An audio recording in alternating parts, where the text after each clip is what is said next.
الحمد لله رب العالمين حمدا كثيرا طيبا مباركا فيه مباركا عليه وأشهد أن لا إله إلا الله وحده لا شريك له وأشهد أن محمدا عبد الله ورسوله صلى الله عليه وسلم. أما بعد، فهذا اليوم هو العاشر من شهر محرم عام 1437 من هجرة النبي صلى الله عليه وسلم، ونحن في المجلس التاسع من قراءة كتاب أصول السنة للإمام أحمد بن حنبل رحمه الله مع شرح الشيخ العلامة أحمد بن يحيى النجمي رحمه الله. Nous sommes le 24 octobre 2015 et après cette pause de 2 mois, nous reprenons Inch'Allah Ta'ala l'étude du livre Les fondements de la Sunna de l'imam Ahmad rahimahullah avec le commentaire du Cheikh al-Najmi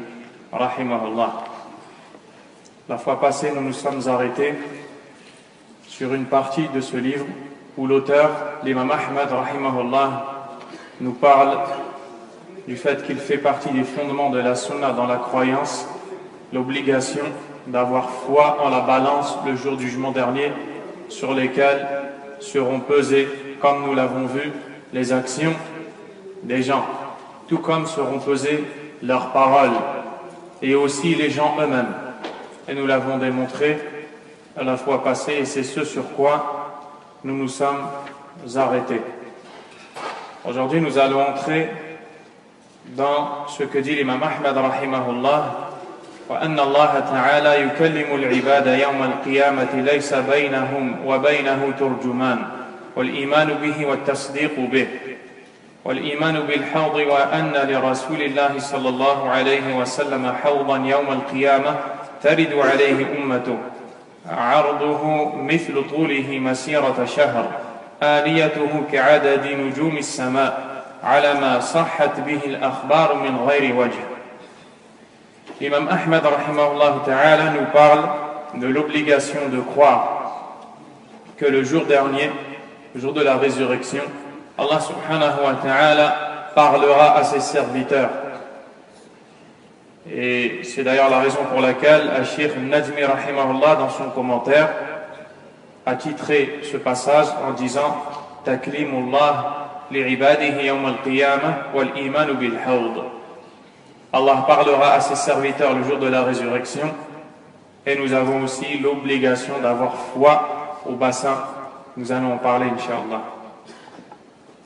L'imam Ahmad rahimahullah a dit aussi, c'est-à-dire il fait aussi partie des fondements de la Sunna, de croire qu'Allah subhanahu wa ta'ala va s'adresser à ses serviteurs. Il va leur parler, subhanahu wa ta'ala, le jour du jugement dernier, sans qu'il n'y ait entre lui et ses serviteurs d'interprète. Allah tabaraka wa ta'ala va s'adresser à ses créatures et il n'y aura pas besoin d'interprète entre lui et ses créatures. Il va directement parler, subhanahu wa ta'ala, à ses créatures qui vont l'entendre et qui vont lui répondre, subhanahu wa ta'ala. Il fait partie des fondements de la sunna dans la croyance, de croire à cette information et d'avoir la conviction inébranlable en cette dernière. Al-Sheikh al-Najmi rahimahullah a dit مما يدل على ذلك ما جاء في الحديث الصحيح قال صلى الله عليه وسلم ما منكم من أحد إلا وسيكلمه الله يوم القيامة ليس بينه وبينه ترجمان. Il nous apporte l'argument, la preuve, c'est le récit rapporté par l'imam al-Bukhari ainsi que l'imam Muslim selon le compagnon Adi ibn Hatim radiyallahu anhu. En celui-ci, le prophète sallallahu alayhi wa sallam nous dit: il n'y a pas un d'entre vous sans qu'Allah ne s'adresse à lui, sans qu'Allah ne lui parle le jour de la résurrection, sans qu'il n'y ait entre lui, entre Allah et sa créature, d'interprète ou de traducteur, sans qu'il n'y ait d'interprète. Donc ce hadith est très clair. L'information qui s'y trouve est le fait qu'Allah subhanahu wa ta'ala va parler à ses serviteurs. Ibrahim. تعالوا هنا.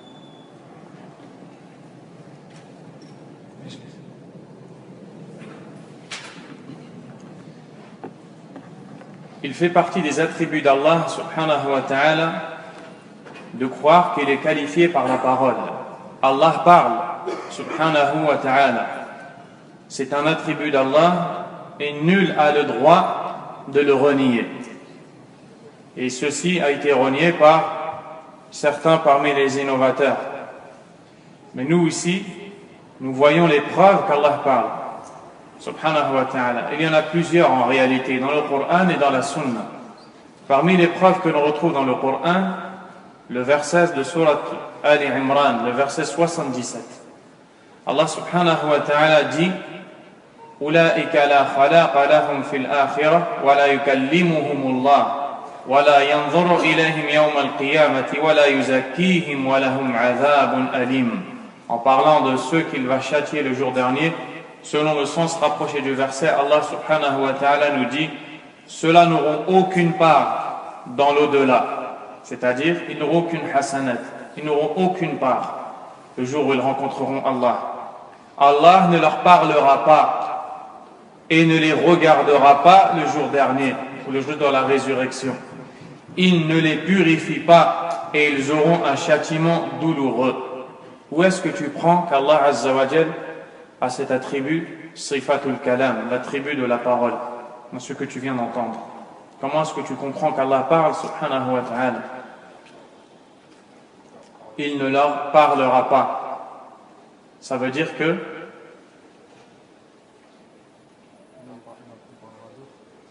qu'il parlera à d'autres, subhanahu wa ta'ala. À qui il parlera? Hein? On le verra, incha'Allah. Il en est de même pour les preuves sur le fait que les croyants pourront contempler le visage d'Allah le jour dernier. C'est un verset où Allah subhanahu wa ta'ala nous parle des kuffars qui seront voilés et qui ne pourront pas contempler le visage d'Allah. Les savants ont pris ce verset comme preuve que les croyants le verront, puisque si Allah tabaraka wa ta'ala nous dit qu'il va priver ces gens-là de le voir, ça veut bien dire que d'autres ne seront pas privés. Sinon, ce n'est pas une punition. Sinon, les gens sont tous au même pied d'égalité, ce qui n'est pas le cas. Il en est de même ici. Allah ne leur parlera pas, cela veut dire qu'il parle, subhanahu wa ta'ala. L'attribut de la parole est affirmé par le Coran, il est affirmé par la Sunna.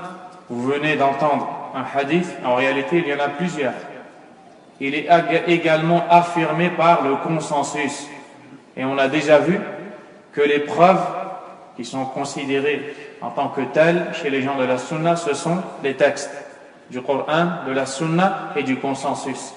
Si les compagnons sont unanimes sur un sujet, même si on n'a pas vu la preuve du Coran et de la Sunna, leur unanimité est une preuve en soi.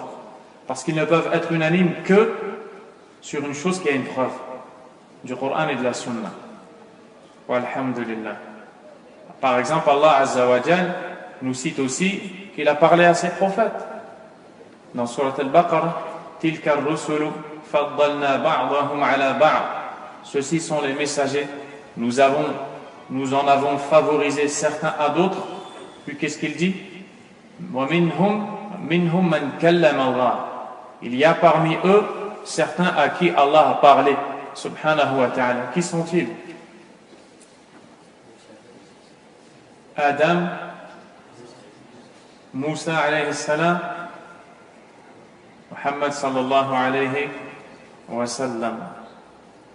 الشيخ النجمي dit ومن الأخبار في حوض النبي صلى الله عليه وسلم.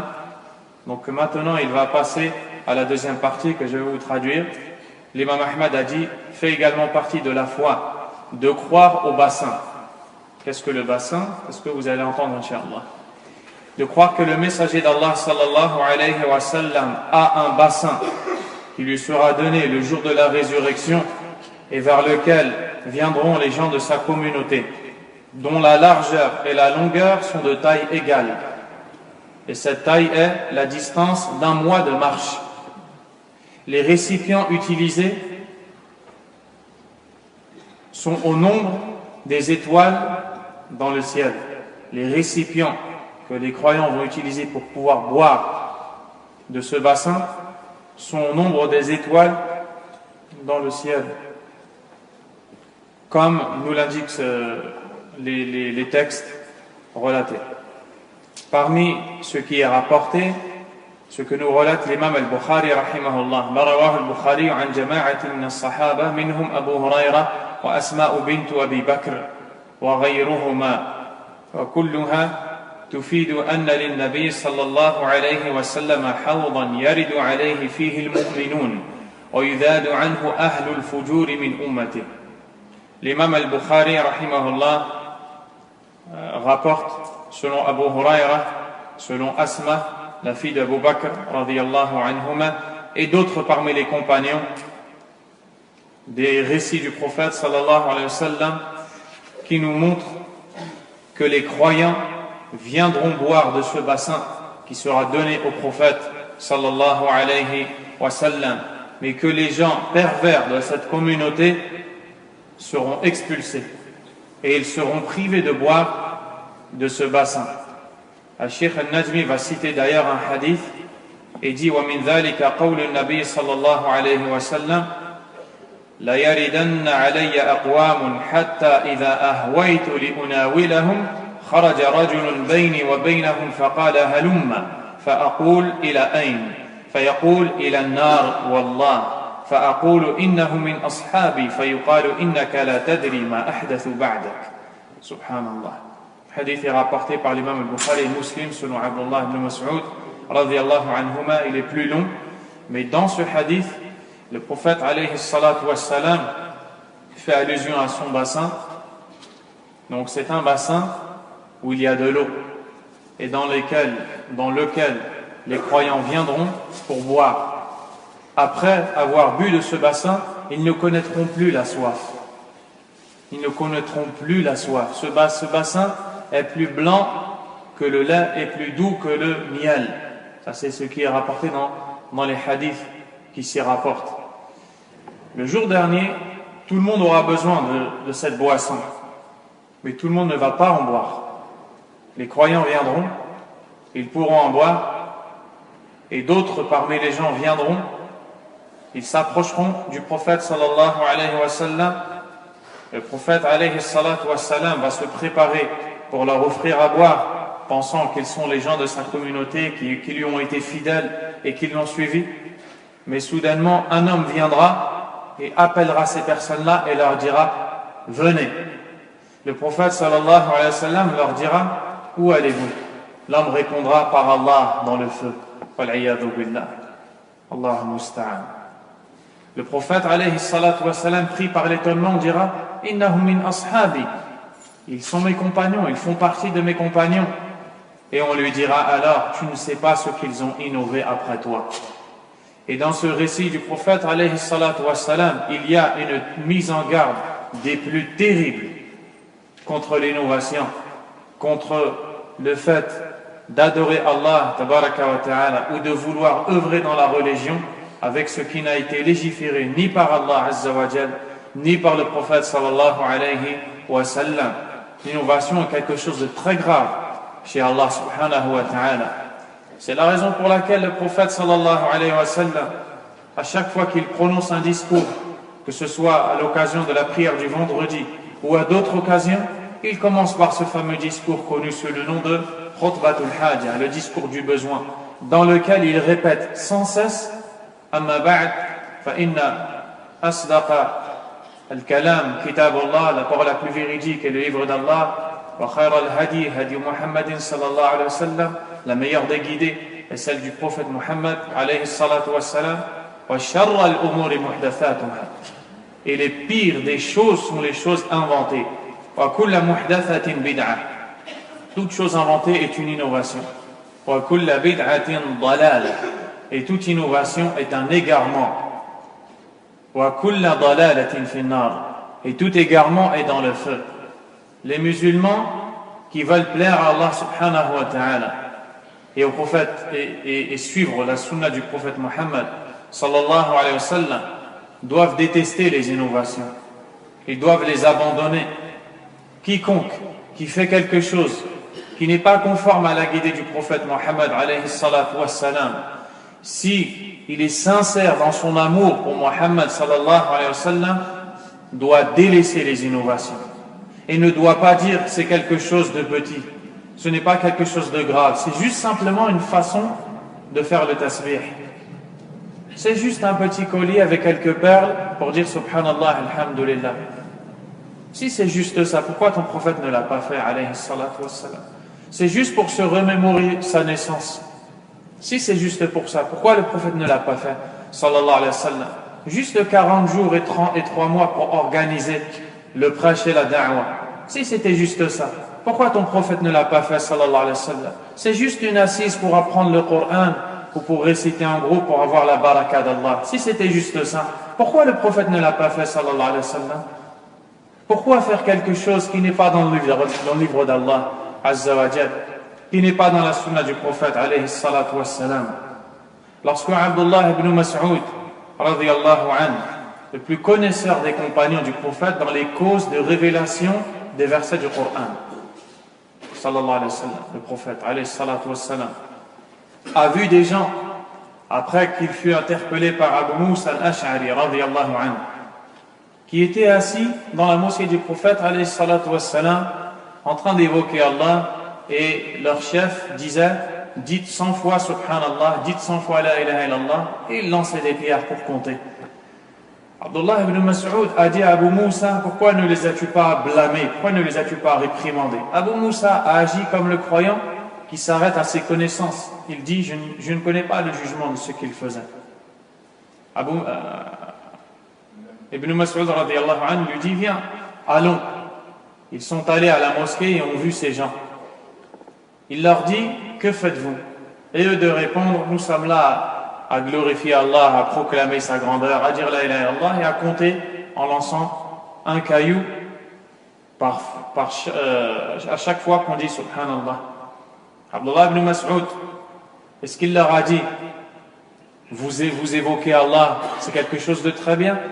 Non, cette façon d'évoquer Allah n'existe pas dans le dîn. Et dans le dîn, dans la religion, il n'y a pas de choses nouvelles. Car Allah est parfait, il est sage. Et si on croit qu'Allah est parfait et sage, on croit que sa religion est complète depuis le jour où il a révélé le verset de Surah Al-Ma'idah Al-yawma akmaltu lakum dinakum wa atmamtu alaykum ni'mati wa raditu lakum al-islam dina. Aujourd'hui, j'ai complété pour vous votre religion, parachevé sur vous mon bienfait et agréé pour vous l'islam comme religion. Le noble savant Muhammad al-Amin al-Shamqiti rahimahullah, cette montagne de science, a dit le prophète a vécu sallallahu alayhi wa sallam 81 nuits après la révélation de ce verset. Donc la religion est parfaite, il n'y a rien à rajouter, rien à diminuer. Abdullah ibn Mas'ud radiyallahu anhu leur a dit regardez les vêtements du prophète qui ne sont pas encore usés alayhi salatu wassalam. Regardez sa vaisselle qui n'est pas encore cassée. Il fait allusion à la proximité de sa mort. Il est mort il n'y a pas longtemps alayhi salatu wassalam. Et vous commencez déjà à faire ces choses-là? De deux choses l'une. Soit vous êtes meilleur que les compagnons du prophète alayhi salatu wassalam, ou alors vous ouvrez une porte vers l'égarement. Qu'est-ce qu'ils ont dit? Oh Abu Abdillah, Ya Aba Abdillah, sa kunya, son surnom. Ma aradna illa al-khayr. Nous n'avons voulu que le bien. Est-ce que cela est suffisant pour eux? Abu Abdillah leur a dit, radiyallahu anhu, Kam min muridin lil khayr lam yudrikhu. Combien sont nombreux ceux qui veulent le bien mais ne l'atteignent pas. Et ça c'est une règle dans le manhaj al-salafi, dans la méthodologie des pieux prédécesseurs, de croire qu'il n'est pas suffisant de vouloir le bien, mais pour atteindre ce bien, il faut être en conformité avec la sunna. Et pour être en conformité avec la sunna, qu'est-ce qu'il faut? Talabul ilm. Il faut rechercher le savoir. Dans les hadiths du prophète sallallahu alayhi wa sallam. Regardez, ces gens-là n'ont pas écouté Abdullah ibn Mas'ud. Savez-vous ce qu'il s'est passé? Le jour qu'on appelle Yawm al-Nahrawan, c'est un jour connu dans l'histoire où Ali ibn Abi Talib radiyallahu anhu a combattu les Khawarij, les ennemis de la Sunna. Qu'est-ce qu'il a trouvé dans les rangs des Khawarij? Ces gens-là. Ces gens-là qui ont commencé les bid'a, les innovations par le tasbih, et qui sont devenus des innovateurs dans la croyance, et qui ont fait face à Ali ibn Abi Talib et qui ont voulu le tuer, radiyallahu anhu. Mais Allah Azza wa Jal les a éradiqués. Walhamdulillah. Donc ce jour-là, celui qui suit vraiment la sunna pourra boire de ce bassin. Mais celui qui innove dans la religion d'Allah Azza wa Jal risque d'être exclu et expulsé par les anges et par le prophète sallallahu alayhi wa sallam. Car je vais vous lire une autre riwaya ou un autre hadith dans cette action le jour dernier, qui est rapporté par l'imam al-Bukhari et Muslim, dans laquelle le prophète sallallahu alayhi wa sallam dit فَإِنَّهُمْ يَأْتُونَ غُرًّا مُحَجَّلِينَ مِنَ الْوُضُوءِ. Le jour dernier, les croyants viendront avec les traces des ablutions. C'est comme ça que le prophète va distinguer, alayhi salatu wassalam, les croyants des autres, les gens de la sunna des autres.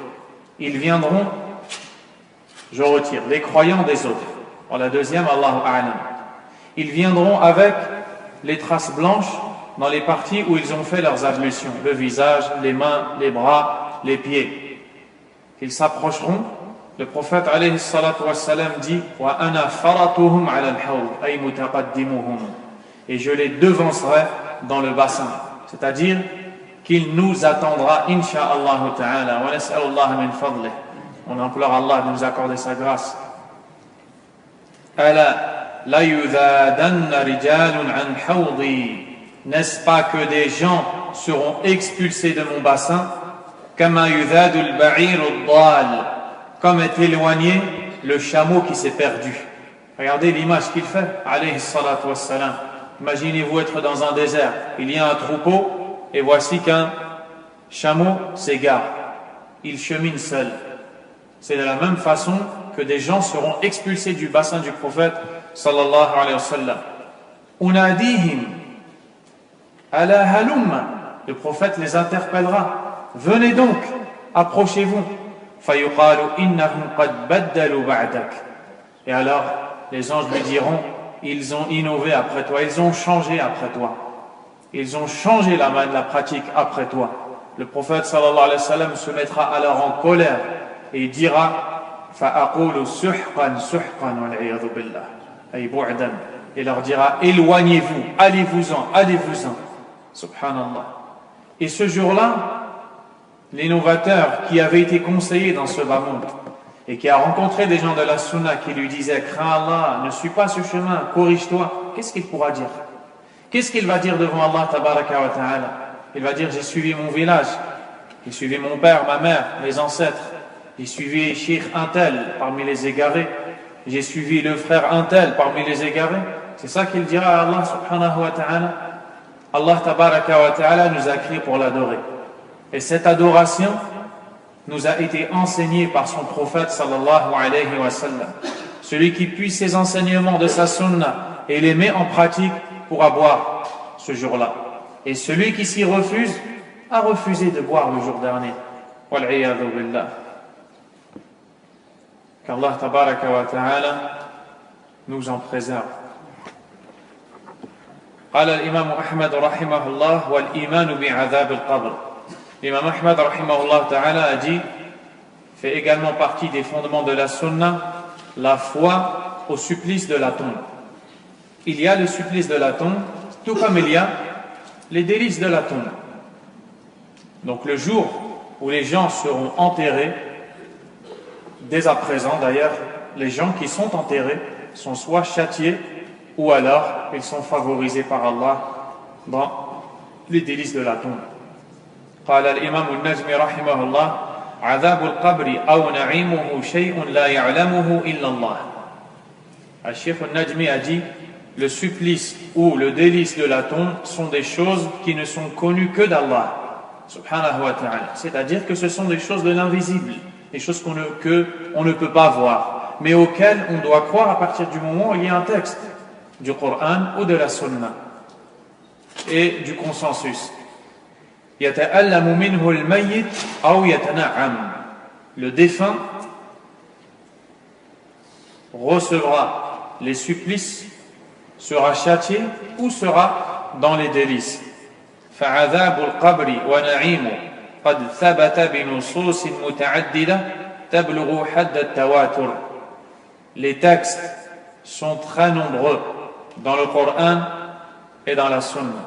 فقد جاء عن النبي صلى الله عليه وسلم أنه قال لولا ألا تدافنوا لدعوت الله أن يسمعكم من عذاب القبر ما أسمع. Le hadith qui est rapporté par l'imam Muslim selon Zayd ibn Thabit radiyallahu anhu.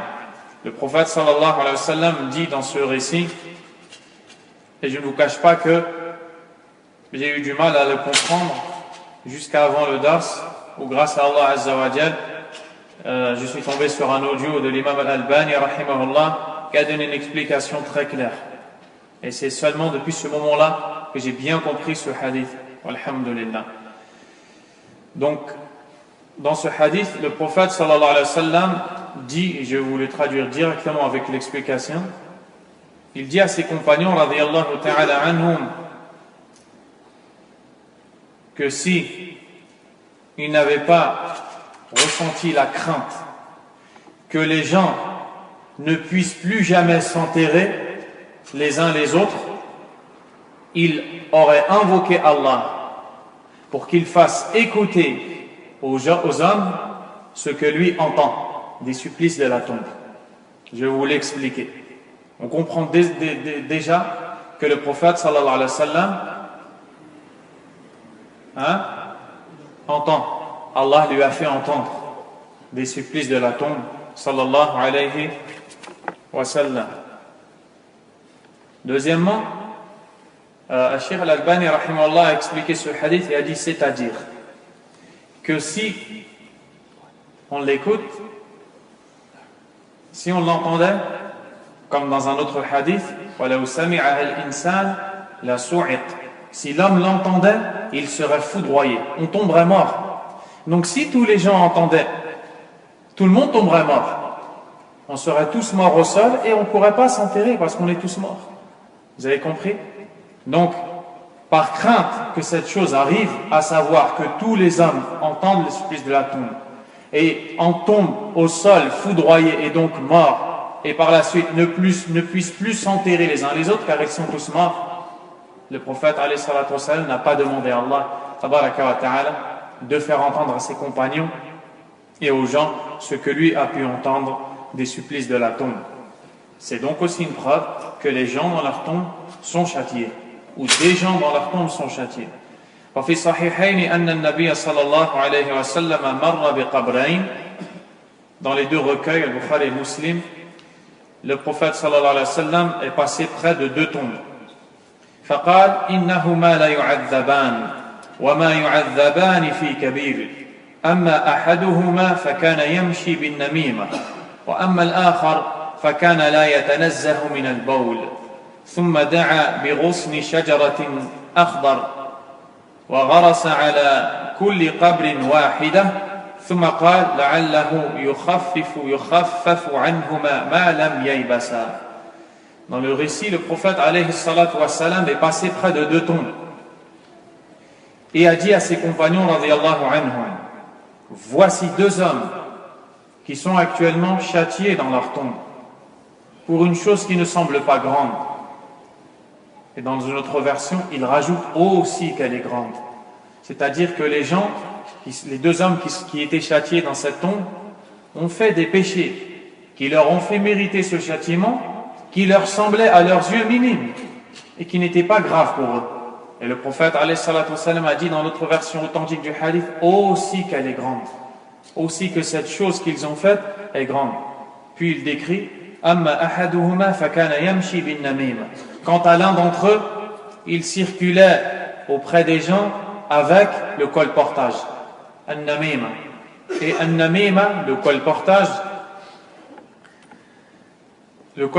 c'est le fait d'entendre une parole de quelqu'un sur un autre, de prendre la parole que Zayd a dit sur Amr et aller voir Amr pour lui dire Zayd a dit sur toi telle et telle chose. Ensuite Amr va parler il prend la parole de Amr et il la rapporte à Zayd, dans le but de corrompre leur relation. Les savants ont défini en disant An-namima naqlul kalami bayna an-nas iradat al-ifsad baynahum. Prendre les paroles et les véhiculer entre les gens en ayant pour intention de corrompre leur relation. Je me souviens d'un frère qui m'a dit, c'est une parenthèse, qu'il a entendu quelqu'un parler avec lui sur un autre. Un frère, on va l'appeler Amr.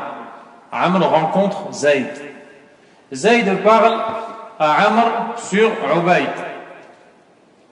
Et donc, par la suite, il entend que l'autre aussi a parlé sur lui. Il se dit, Subhanallah, qu'est-ce que ces deux gens-là doivent dire sur moi alors quand je ne suis pas là? Un troisième est venu et lui a dit, attention, ces deux personnes ont parlé sur toi. Et pourquoi il m'a raconté ça? Parce que il était en train de parler d'une parole du Cheikh Al-Uthaymin, rahimahullah, où il dit, dans le sens de sa parole, Man namma ilayk namma mink. Celui qui vient te faire le colportage, il vient te dire un tel a dit sur toi telle et telle chose, il va le faire avec toi. Il va parler sur toi avec un autre. Il va prendre ta parole et va l'emmener à un autre. Pourquoi est-ce qu'on raconte tout ça? Parce que ça fait partie des causes de l'azab al-qabr, des supplices de la tombe. Et beaucoup de gens malheureusement tombent dans cela. Qu'Allah préserve nos langues. Quant à l'autre, il ne se nettoyait pas correctement après les urines. C'est-à-dire qu'il allait accomplir ses besoins, il urinait et ne se nettoyait pas, si bien qu'il avait des gouttes d'urine sur ses vêtements, sur sa peau et autres. Puis il entrait comme ça dans sa prière alors qu'il avait de l'impureté sur lui. Ça voulait donc dire qu'il ne donnait pas d'importance à sa purification, qui est une base dans notre religion. Le prophète alayhi salatu wassalam a dit At-tahuru shatrul iman. La pureté est la moitié de la foi. Puis le prophète alayhi salatu wassalam a pris une branche d'arbre verte, c'est-à-dire une branche humide, et a planté une partie de cette branche auprès de la première tombe et la deuxième auprès de la deuxième tombe. Puis a dit, peut-être que leur châtiment va être allégé tant que ces branches ne sèchent pas. Certains ont pris ce hadith et ont dit, il fait partie de la sunna d'agir ainsi.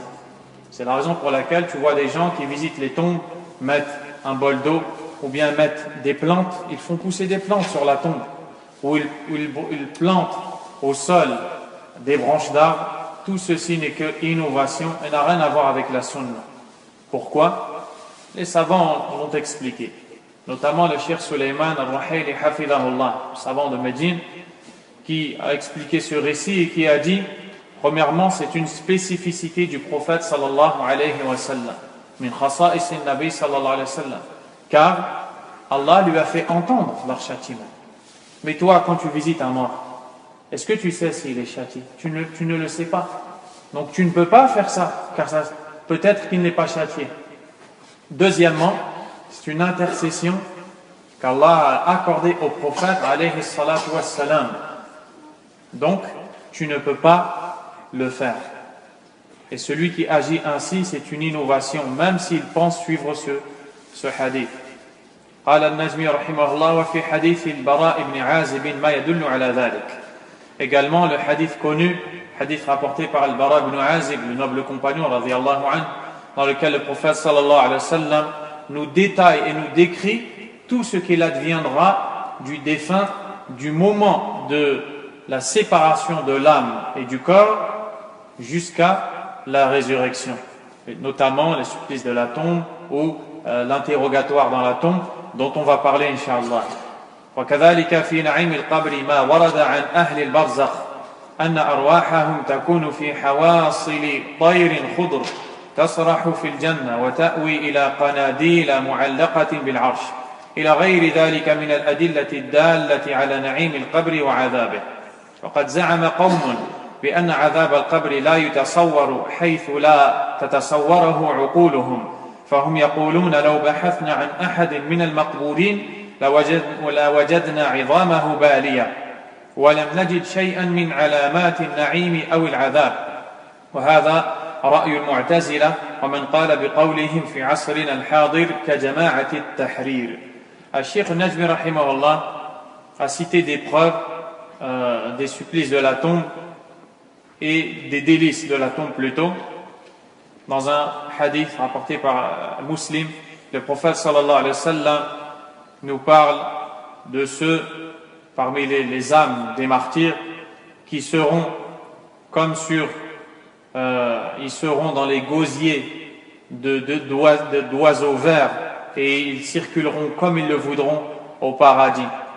Ici, nous parlons des gens qui sont dans le monde de Al-Barzakh, c'est-à-dire Al-Qabr, dans la tombe. Ils auront ça avant même d'aller au paradis, Inch'Allah ta'ala. Certains parmi les égarés ont nié l'existence du supplice de la tombe ou des délices. Pourquoi? En s'appuyant sur leur raisonnement. Ils ont dit il est impossible de concevoir ou d'accepter qu'il puisse y avoir un délice dans la tombe ou un châtiment. Car si l'un d'entre nous creusait, il ne verrait que des os pourris, des os qui sont décomposés. Et ceci, encore une fois, ils ont rejeté les textes à cause de leur raison. Et nous l'avons vu à plusieurs reprises, que dans les règles de la sunna, dans les règles de la croyance, le fait de ne jamais s'opposer à un texte par la raison, comme le font l'Asha'ira, ou alors al-Mu'tazila, et autres parmi les égarés, les innovateurs. Ils regardent les textes, si la raison ne le conçoit pas, ils disent que ce texte veut dire autre chose, ou alors simplement ils disent, on ne sait pas ce que ça veut dire, mais en tout cas ça ne veut pas dire ce que vous dites. Subhanallah. Pourquoi est-ce que le prophète s'adresse à nous, alayhi salatu wassalam? Pourquoi est-ce qu'Allah tabaraka wa ta'ala s'adresse à nous? Si après, on laisse le sens, comme si qu'on ne pourrait jamais le connaître. Il y a aussi parmi les groupes égarés de notre époque, le groupe appelé Jama'at al-Tahrir. Ce sont des gens d'un groupe fondé par un Palestinien qui s'appelle Taqiyuddin al-Nabhani. Il a fondé ce groupe et a rassemblé beaucoup d'égarements, parmi lesquels ces croyances qui sont en concordance avec le Mu'tazila. Ils ne croient pas au supplice de la tombe, ils ne croient pas aux délices de la tombe, et ils sont dans la politique, dans le takfir, dans beaucoup d'égarements, qu'Allah Azza wa Jalla nous préserve de leur mal. وقد اختلف أهل العلم هل العذاب على الروح فقط أو على الجسم فقط أو عليهما معا. Les savants ont divergé sur une question: est-ce que le châtiment sera infligé à l'âme seulement, ou alors au corps seulement, ou encore à l'âme et au corps également? Ça, c'est une question où il y a divergence chez les savants de la sunna.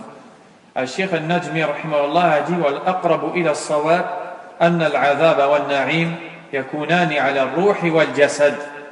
Le plus proche de la vérité, c'est de dire que le châtiment touchera l'âme mais aussi le corps. Wa anna al-jasad yanaluhu min dhalika al-'adhab aw an-na'im ma yanalu ar-ruh.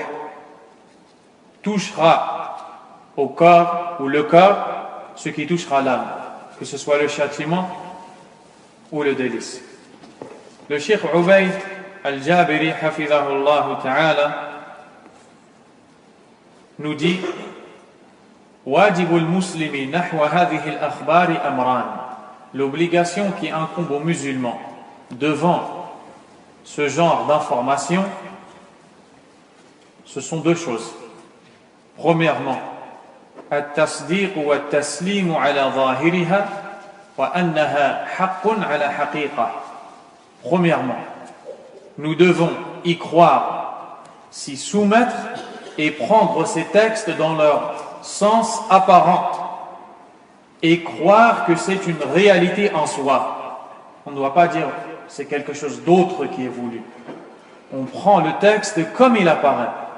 et on s'y soumet en disant qu'il vient d'Allah et du prophète alayhi salatu wassalam, c'est une réalité, il faut y croire. Deuxièmement, تفويض الكيفية إلى الله تعالى في جميع نصوص الصفات والبرزخ وأحوال القيامة. Laissez le comment, écoutez bien, laissez le comment à Allah Azza wa Jal dans tous les textes relatifs aux attributs d'Allah Azza wa Jal ou alors aux étapes du jour dernier et tout ce qui est invisible comme ce qu'il y a dans la tombe comme châtiment ou supplice. En résumé, tout ce qui est invisible. Dans sa globalité, tout ce qui est invisible. Lorsqu'on a un texte du Coran ou de la Sunna, quel est notre devoir? Y croire, s'y soumettre. Et prendre ce texte selon son sens apparent. Deuxièmement, laisser le comment à Allah. Écoutez bien, le comment, pas le sens. Le sens, nous le comprenons. Le comment, nous l'ignorons. Quand Allah tabaraka wa ta'ala nous dit qu'il a un visage dans Surat Al-Rahman, وَيَبْقَى وَجْهُ رَبِّكَ ذُو الْجَلَالِ وَالْإِكْرَامِ, seule la face de ton Seigneur subsistera, plein de majesté et de noblesse. Nous croyons qu'Allah tabaraka wa ta'ala a un visage, car il nous l'a explicitement cité dans son livre. Nous savons ce que veut dire le visage, mais nous ignorons le comment. Il y a une différence entre le sens et le comment. Nous, les gens de la Sunna, nous laissons le comment à Allah, mais nous comprenons le sens. Et celui qui laisse le sens à Allah Azza wa Jal est un innovateur. C'est le comment qu'il faut laisser à Allah tabaraka wa ta'ala. Car il y a des innovateurs qui disent même le sens, on l'ignore. Donc ils disent Ar-Rahman, Ar-Rahim, pas de sens, pas de comment. Non, il y a un sens. On voit que dans ces deux noms, qu'Allah Azza wa Jal est qualifié par la miséricorde. Mais on ignore le comment de cette miséricorde d'Allah subhanahu wa ta'ala. C'est la raison pour laquelle le Cheikh Ubaid hafidahullah, qui a un très beau commentaire de Usul Sunnah, a dit Qa'idatun muhimma. Voici une règle très importante que les gens de la Sunna doivent comprendre. Fi jami'in nusus, dans tous les textes. Fi jami'in nusus, al-aslu iradatu al-zahir. Al-aslu iradatu al-zahir. Al-mutabadir ila al-dhihni. Minha 'inda al-itlaq. وفق اللسان العربي حتى يصرفه الشارع نفسه سبحانه وتعالى. Il dit, c'est une règle chez les gens de la Sunna. À la base, dans tous les textes, nous disons que ce qui est voulu, écoutez bien les frères, à la base, dans les textes, ce qui est voulu, c'est ce qui vient à l'esprit en premier, le premier sens apparent du texte.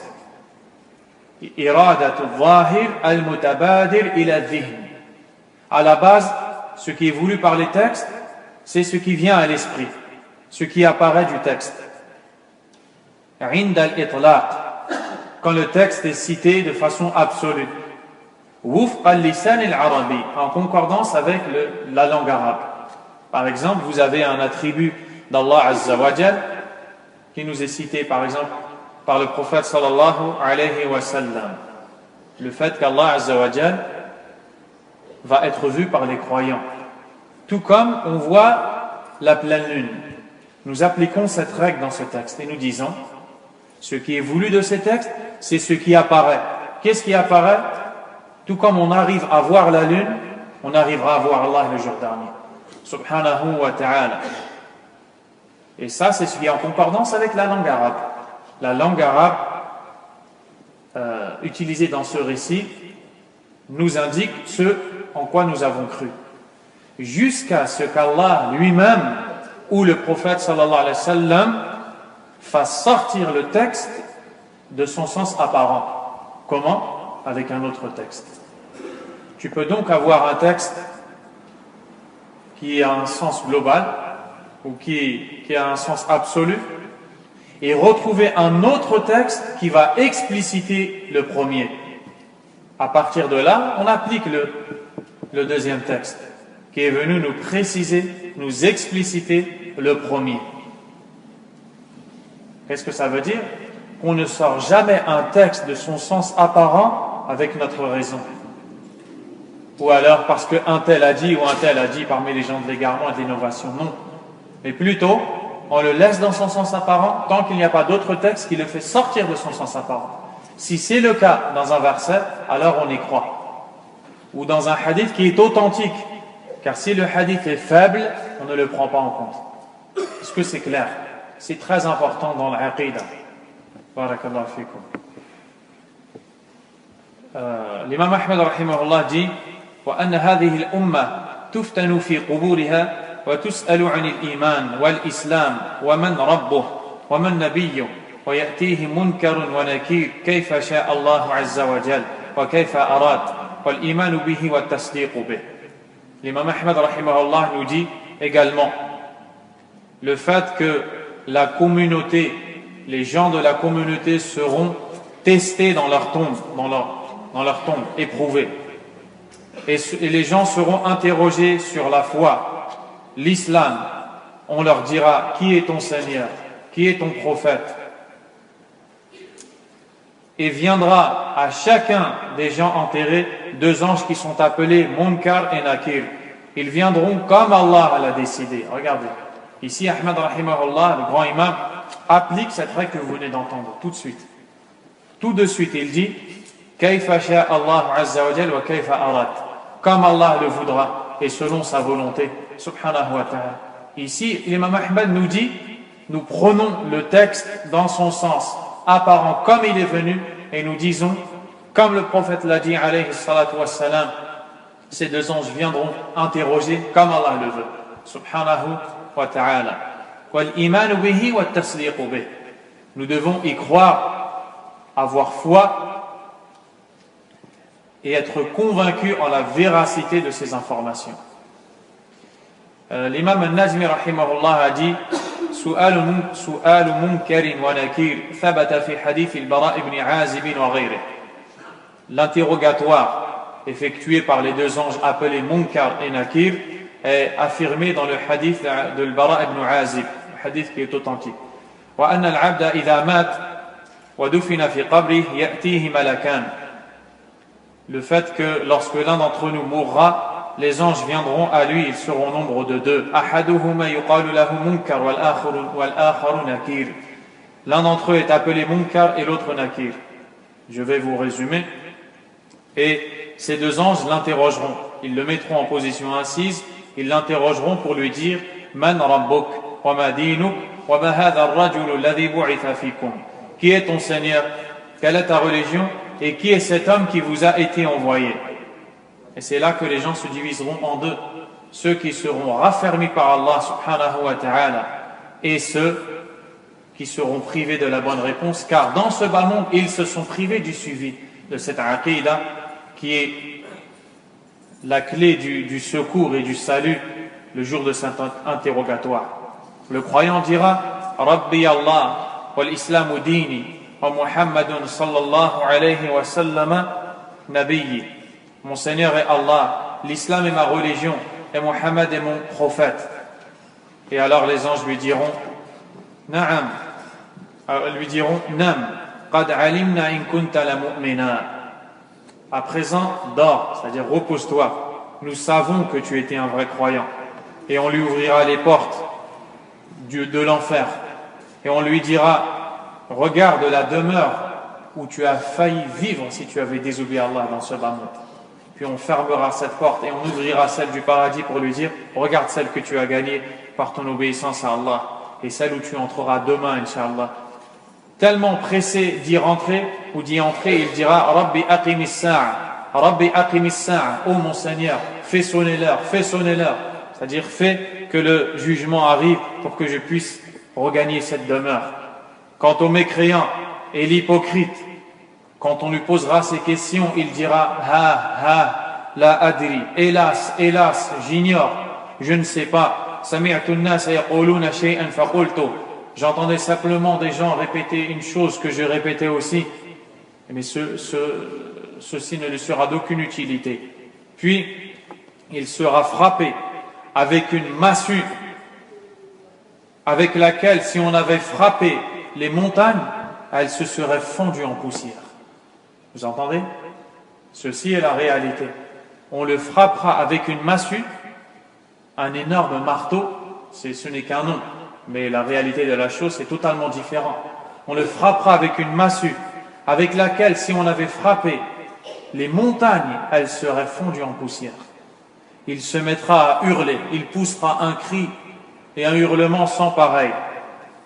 Toutes les créatures d'Allah l'entendront, à l'exception des djinns et des âmes, car s'ils l'entendaient, ils mourraient.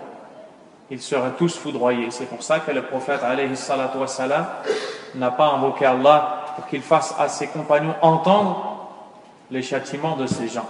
Mais lui a pu les entendre car Allah lui a donné la force subhanahu wa ta'ala pour l'entendre. ونسأل الله أن يحفظنا من عذاب القبر. قال الإمام أحمد رحمه الله: والإيمان بشفاعة النبي صلى الله عليه وسلم. Nous devons avoir foi en l'intercession du prophète Mohammed sallallahu alayhi wa sallam. قال النجمي رحمه الله: الشفاعة في الآخرة أحاديثها متواترة وهي تنقسم إلى أقسام سبعة. L'imam al-Najmi rahimahullah a dit: les textes sont authentiques. Ils sont tellement nombreux qu'on ne peut pas les renier dans la sunna. Et ces textes nous indiquent que les catégories d'intercession se divisent en 7. Il y a 3 intercessions spécifiques au prophète alayhi salatu wassalam, c'est-à-dire que nul autre ne les partage avec lui, et 4 qui sont partagées. Mais avant d'entrer dans ça, la définition de ash-shafa'a, l'intercession, nous a été donnée par les savants. Tout d'abord, dans le sens linguistique du terme ash-shafa'a, qui est traduit par l'intercession, il s'agit de faire passer un nombre pair à un nombre impair à un nombre pair. Ça, c'est le mot shafa'a dans la langue arabe, dans le sens linguistique. Pourquoi est-ce qu'on a appelé l'intercession shafa'a? Car il y a une personne qui a un besoin et une deuxième personne qui vient se joindre à elle pour intercéder. Donc le nombre impair est devenu pair. Et dans le sens de la religion, fi shar' al-shafa'a, comme a défini Cheikh Ubayd hafidahullah ta'ala, il a donné une définition simple: su'alul khayri lil ghayr. Su'alul khayri lil ghayr. Demander le bien pour autrui. Su'alul khayri lil ghayr. Demander un bien pour autrui, c'est-à-dire dans le din, demander à Allah Azza wa Jal un bien qui est de préserver de l'enfer un serviteur d'Allah subhanahu wa ta'ala. Cheikh al-Najmi va citer les sortes d'intercessions spécifiques au prophète sallallahu alayhi wa sallam en disant: la première, celle qu'on appelle al-maqam al-mahmoud, ou encore al-shafa'atu al-uzma, la grande intercession, le jour où les gens attendront le début du jugement, un jour qui durera 50 000 ans et dans lequel le soleil se rapprochera des gens, il descendra si bas que les gens vont se mettre à suer, certains jusqu'aux chevilles, d'autres aux genoux, d'autres jusqu'aux hanches, aux clavicules et même jusqu'aux oreilles en fonction des péchés qu'ils avaient commis dans ce bas monde, et certains seront protégés de ce soleil, de cette chaleur ardente le jour dernier. Puis ils se dirigeront après se concerter vers les prophètes, en commençant par Nuh alayhi salam. Intercède pour nous, ne vois-tu pas la situation que l'on vit? Ne vois-tu pas la difficulté que l'on traverse? Nuh alayhi salam va leur dire: allez voir plutôt Adam qui leur dira: allez voir plutôt Nuh alayhi salam, le premier prophète, le premier messager envoyé par Allah aux gens de la terre. Et ainsi de suite, ils iront voir les prophètes des uns aux autres, parmi les 5 Ulul Azm, et avec Adam, donc 6 prophètes, pour s'arrêter au prophète Muhammad sallallahu alayhi wa sallam, donc Adam, puis Nuh, puis Ibrahim alayhi salam, puis Moussa, puis Isa, puis le prophète Muhammad alayhi salatu wa salam, qui dira Ana laha, c'est-à-dire je suis pour elle, c'est à moi qu'elle a été accordée, en parlant de l'intercession, puis il commencera. Deuxième intercession, Shafa'atu fi fathi babil jannah, l'intercession pour demander d'ouvrir la porte du paradis. Quand les croyants arriveront, la porte sera fermée. Et elle ne sera ouverte qu'après l'intercession du prophète sallallahu alayhi wa sallam. Nul autre la partage avec lui. Troisièmement, qui me l'a dit? Non.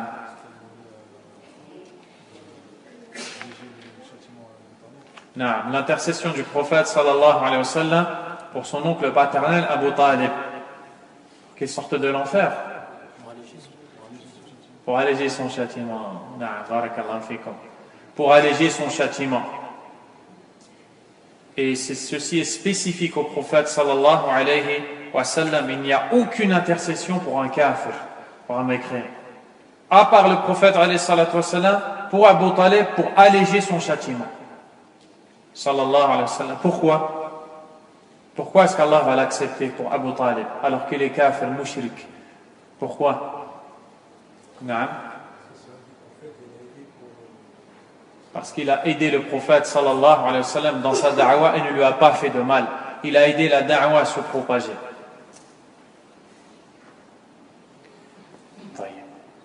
Quant aux autres catégories d'intercession, yashtariku fiha النبي صلى الله عليه وسلم مع الأنبياء والمرسلين والصديقين والشهداء وسائر المؤمنين. Le prophète partage cette intercession avec les autres prophètes, les martyrs, les envoyés, les messagers, les pieux et les croyants. Premièrement, الشفاعة في قوم استحقوا العذاب بذنوب ارتكبوها.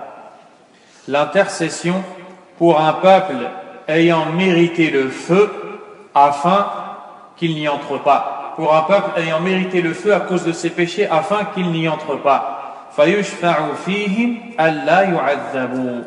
On intercédera pour eux afin qu'ils n'y entrent pas et qu'ils ne soient pas châtiés. وَأَنْ يَدْخُلُوا الْجَنَّةَ بِدُونِ عَذَابٍ. Qu'ils puissent entrer au paradis sans châtiment. ثانيا الشفاعة في قوم أدخلوا النار بسبب ذنوب لهم. L'intercession pour un peuple de gens qui sont entrés dans le feu à cause de leurs péchés. فيشفع فيهم الشفعاء أن يخرجوا من النار ويدخلوا الجنة. Les intercesseurs intercéderont en leur faveur pour qu'ils sortent du feu et entrent au paradis. Troisièmement, الشفاعة في قوم استحقوا منازل متدنية في الجنة فيشفع فيهم أن ترفع درجاتهم فوق ما استحقوه تفضلا من الله سبحانه وتعالى. L'intercession pour des gens qui sont au paradis mais qui n'ont pas atteint les hautes demeures. On intercédera pour qu'ils soient élevés en rang dans le paradis. Nas'alullah min fadlih, qu'Allah ne prive pas. رابعا, quatrièmement, الشفاعة في أهل الأعراف الذين استوت حسناتهم وسيئاتهم. L'intercession pour les gens appelés les gens de Al-A'raf, qui sont cités dans Surah Al-A'raf. Il s'agit de gens dont les péchés, dont le nombre de péchés est égal au nombre de bonnes actions. Ces gens-là seront arrêtés dans un endroit appelé Al-A'raf. Ils y seront arrêtés un moment. Comme a dit le Cheikh Abdul Aziz ibn Baz, rahimahullah ta'ala, dans l'explication des versets de Surat Al-A'raf, ils seront arrêtés un moment dans un endroit, puis on intercédera en leur faveur, et à la fin, Allah tabaraka wa ta'ala passera outre de leurs péchés et les fera entrer au paradis bi'idhnillahi tabaraka wa ta'ala. قال الإمام أحمد. Avant d'entrer dans la suite, il faut savoir que l'intercession se divise en deux. Ici, nous ne parlons pas des catégories d'intercession qui auront lieu. Nous parlons d'un autre point de vue. L'intercession se divise en deux dans les textes. Il y a l'intercession affirmée par les textes et l'intercession reniée par les textes. Donc, du point de vue de l'affirmation ou de son contraire, l'intercession citée dans le Coran et la Sunna se divise en deux. Et ceci, où est-ce que vous le retrouvez? Dans un écrit de Muhammad ibn Abdul Wahhab, rahimahullah, qui s'intitule Al-Qawa'id al-Arba', les 4 règles. Dans une de ces 4 règles, il dit, qu'est-ce qu'il dit? Ihfadhu, mémorisez. Al-shafa'atu shafa'atan. C'est tout ce qu'il dit. Shafa'atun manfiyya wa shafa'atun muthbata. Puis il détaille. Mais je le laisse à ça. Taïb. Il y a l'affirmation affirmée par les textes et celle qui est reniée par les textes. Dans l'intercession, affirmée par les textes, de quoi est-ce qu'il s'agit? Il s'agit de ce que vous venez d'entendre. L'intercession par laquelle Allah tabaraka wa ta'ala va favoriser certains croyants. Ils pourront intercéder. Les textes sont très nombreux. Qu'est-ce qui est voulu par l'intercession reniée? L'intercession qui n'aura pas lieu. Qui peut répondre à ça? Masha'Allah. Apprenez votre aqidah. Apprenez le tawhid, apprenez la croyance. Asseyez-vous chez vous. Prenez les moutons de Muhammad ibn Abdul Wahhab, rahimahullah. Apprenez-les par cœur. Marchez avec le ilm dans votre cœur. Le ilm, mémorisez. Quand vous rencontrerez quelqu'un qui adore les tombes, vous pourrez l'appeler Allah Azza wa Jal avec Qala Allah, Qala Rasulullah, alayhi salatu wassalam. Mais si vous ne marchez pas avec la mémorisation des versets et des hadiths, vous allez voir quelque chose de mauvais devant vos yeux. Vous allez savoir que c'est mauvais. Et vous ne pourrez pas inviter cette personne à Allah. Parce que vous ne saurez pas quoi lui dire. Vous serez contraint à dire à quelqu'un, est-ce que tu peux lui dire, car je ne connais pas le verset, car je ne connais pas le hadith. Et tous ces visages qui sont là, vous êtes combien? 100, 150? Tous ces visages-là, vous êtes venus ici pour apprendre la sunna. Vous êtes venus ici pour apprendre le tawhid. Vous devez repartir avec le tawhid dans le cœur et dans la langue, et dans la vie, et dans la da'wah. On se plaint des innovateurs. On se plaint de ceux qui prêchent d'une façon qui est innovée. On se plaint des gens qui appellent à l'adoration des tombes. On se plaint des gens qui innovent dans la façon de faire da'wah, comme les groupes égarés que vous connaissez tous. Mais où sommes-nous pour leur répondre? Nous devons, c'est notre rôle, d'apprendre les textes du Coran et de la Sunna, d'apprendre le tawhid, d'apprendre la Sunna, de savoir répondre à n'importe quel moment, à n'importe quel instant. Quelqu'un qui passe et qui diffuse une ambiguïté au sein des gens, tu ne peux pas laisser ces gens malades, au cœur malade. Tu dois répondre. Qala Allah Ta'ala, Qala Rasuluhu, sallallahu alayhi wa sallam. Apprenez l'usul al-thalatha, les 3 fondements. Apprenez le qawa'id al-arba'. Étudiez son commentaire et vous aurez un khayr azim.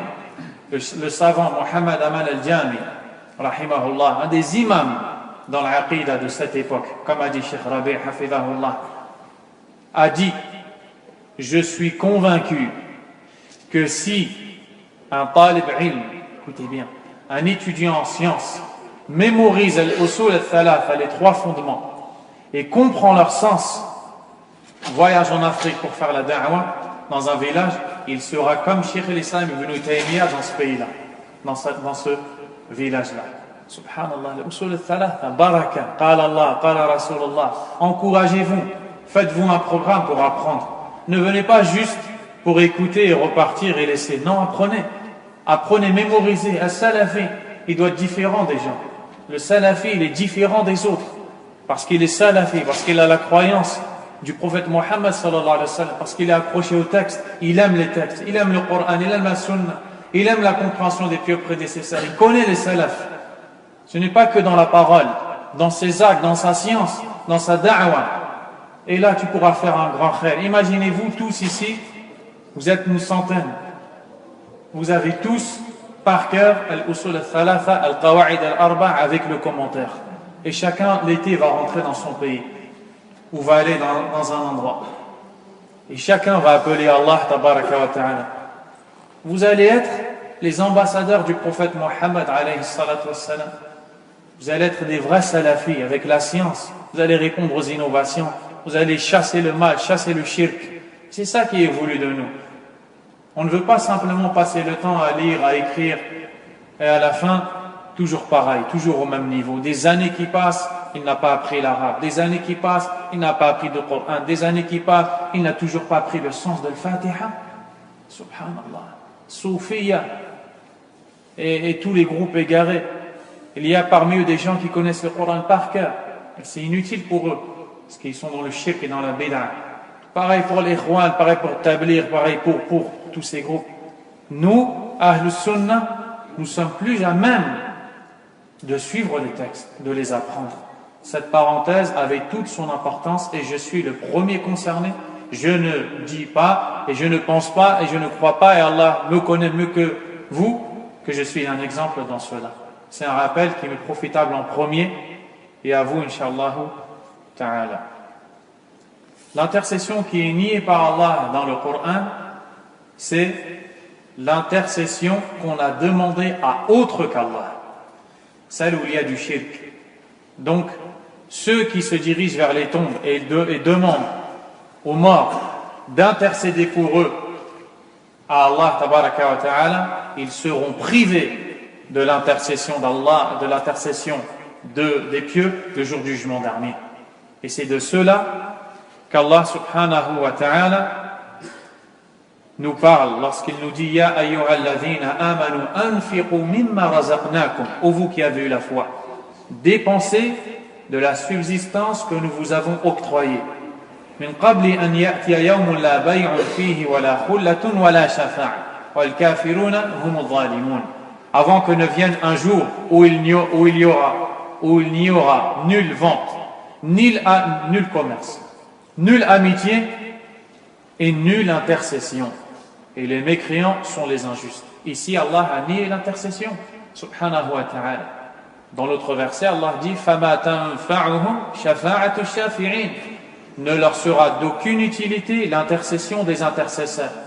Donc, dans certains versets, il nie l'intercession, dans d'autres, il l'affirme. Est-ce que cela veut dire qu'il y a une contradiction? Non. Cela veut dire qu'il y a deux intercessions.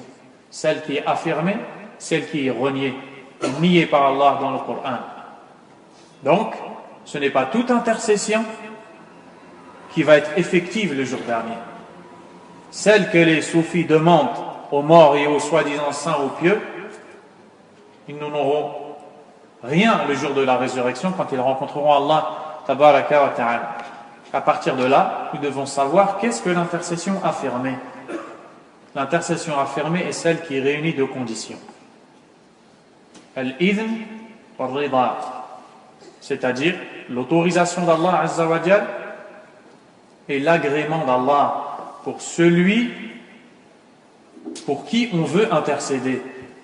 Par exemple, vous entendez que le martyr pourra intercéder pour 70 personnes. Est-ce que cela veut dire qu'il vient le jour dernier et choisit qui il veut de façon absolue, sans condition, pour intercéder? Non. Il y a une condition qui est qu'Allah Azza wa Jal soit satisfait, agrée celui pour qui on veut intercéder. Qu'est-ce que cela veut dire? Qu'il meurt sur le tawhid. Qu'il meurt sur le tawhid. On ne parle pas des péchés, car l'intercession, comme a dit le prophète, alayhi salatu wassalam, ju'ilat shafa'ati li ahli kabari min ummati. On a instauré mon intercession pour qu'elle soit en la faveur des grands pécheurs de ma communauté. Mais quand on dit qu'Allah l'agrée, c'est-à-dire qu'il meurt dans le tawhid, dans le monothéisme, qu'il ne commette pas du shirk au moment de sa mort et qu'il se repente de tout shirk, qu'il meurt muwahhid, monothéiste. Celui-ci pourra bénéficier, Inch'Allah, de l'intercession du prophète sallallahu alayhi wa sallam, ou des anges, ou des croyants, des martyrs, des pieux, du Coran, du jeûne, et tout ce qui nous est relaté dans les textes de la Sunna. Donc ceci est à comprendre. Et ces deux conditions sont réunies dans le verset de Surat An-Najm, l'étoile, où Allah Azza wa Jal dit « Wa kam min malakin » Qu'est-ce qui continue le verset? « Samawati la tourni shafa'atuhum shay'an » Barakallah fik. « Illa min ba'di an ya'dhana Allahu liman yasha'u wa yarda » Et combien sont nombreux dans le sens rapproché les anges dans les cieux dont l'intercession ne sera profitable à aucun si ce n'est après qu'Allah l'autorise pour celui pour qui il est satisfait. Voici les conditions de l'intercession. Walhamdulillah. قال الإمام أحمد رحمه الله وبقوم يخرجون من النار بعدما احترقوا وصاروا فحما فيؤمر بهم إلى نهر على باب الجنة كما جاء في الأثر كيف شاء الله وكما شاء إنما هو الإيمان به والتصديق به. Nous devons croire que des gens sortiront du feu après qu'on intercède pour eux, ils sortiront du feu après y avoir été consumés et brûlés. On les fera entrer dans un fleuve. Dans le hadith, le fleuve est appelé Nahrul Hayah, le fleuve de la vie. Et c'est dans celui-ci que ces gens qui seront complètement calcinés et consumés, ils sortiront en fumée du feu de l'enfer, les derniers croyants qui sortiront, et ils entreront dans ce fleuve, et puis quand ils en sortiront, ils retrouveront l'aspect initial. L'imam Ahmad a dit, comme cela est venu dans le récit, comme Allah le veut, et comme il en a envie. Subhanahu wa ta'ala. Il fait référence encore à la règle des gens de la Sunna dans les choses invisibles. Nous devons y croire et attester de la véracité. Al-Sheikh Al-Najmi rahimahullah dit وَهَذَا يَدُلُّ عَلَى أَنَّ الْمُعَذَّبِينَ مِنَ الْمُسْلِمِينَ يَمُوتُونَ فِي النَّارِ. Ceci nous prouve que les gens châtiés dans le feu parmi les musulmans mourront dans le feu. Pourquoi? Parce qu'ils seront introduits dans Nahrul Hayah, le fleuve de la vie, pour qu'on leur donne la vie à nouveau. Donc ceci, pour l'imam al-Najmi, est une preuve qu'ils mourront. أَمَّا غَيْرُهُمْ فَإِنَّهُمْ لَا يَمُوتُونَ فِيهَا وَلَا يَحْيَوْنَ. Quant aux autres, ils ne mourront pas ni ne vivront. En référence au verset de Surat Al-A'la. Allah Azza wa Jal nous dit qu'ils ne mourront pas ni ne vivront. داخل باب الجنة يوضعون عليه فينبتون كما تنبت الحبة في حميل السيل. Ils entreront dans ce fleuve à l'entrée du paradis, puis ils sortiront et se mettront à se reconstituer à l'image, comme nous le dit le prophète dans un récit, alayhi salatu wassalam, de la graine qui est dans une vallée, transportée par l'eau qui coule dans une vallée. Cette graine est poussée par l'eau à côté, sur le côté droit ou gauche de la vallée. Puis elle s'installe sur la terre. Qu'est-ce qui se passe? Elle rentre dans la terre et ça devient une plante qui pousse. De la même façon, les corps seront reconstitués par Allah subhanahu wa ta'ala. وقد أنكر الشفاعة الخوارج والمعتزلة القائلون بتخليد أصحاب الكبائر من المسلمين في النار. Parmi les innovateurs qui ont mécru à ce point, Al-Khawarij, aussi Al-Mu'tazila. Ils ne croient pas en l'intercession du jour dernier, mais ils divergent sur le statut de celui qui commet des grands péchés de la communauté. Par exemple, celui qui consomme de l'alcool. Pour Al-Khawarij, c'est un mécréant. Celui qui commet un grand péché, le mensonge, comme elle consomme de l'alcool, fornique et tout autre grand péché, est un mécréant, il sort de l'islam. C'est pour ça aussi qu'on les appelle les takfiriyoun, les gens qui excommunient des croyants injustement. Il y a de l'autre côté le Mu'tazila qui eux sont en désaccord avec eux Ils disent, on ne dit pas d'eux qu'ils sont mécréants. Vous dites non qu'ils sont croyants, ils répondent non, ils ne sont pas croyants. Qu'est-ce qu'ils disent? Manzila bayna al-manzilatayn. Ils sont dans un degré intermédiaire entre la croyance et la mécréance. Allahu Akbar, où est-ce que l'égarement peut arriver ou peut amener?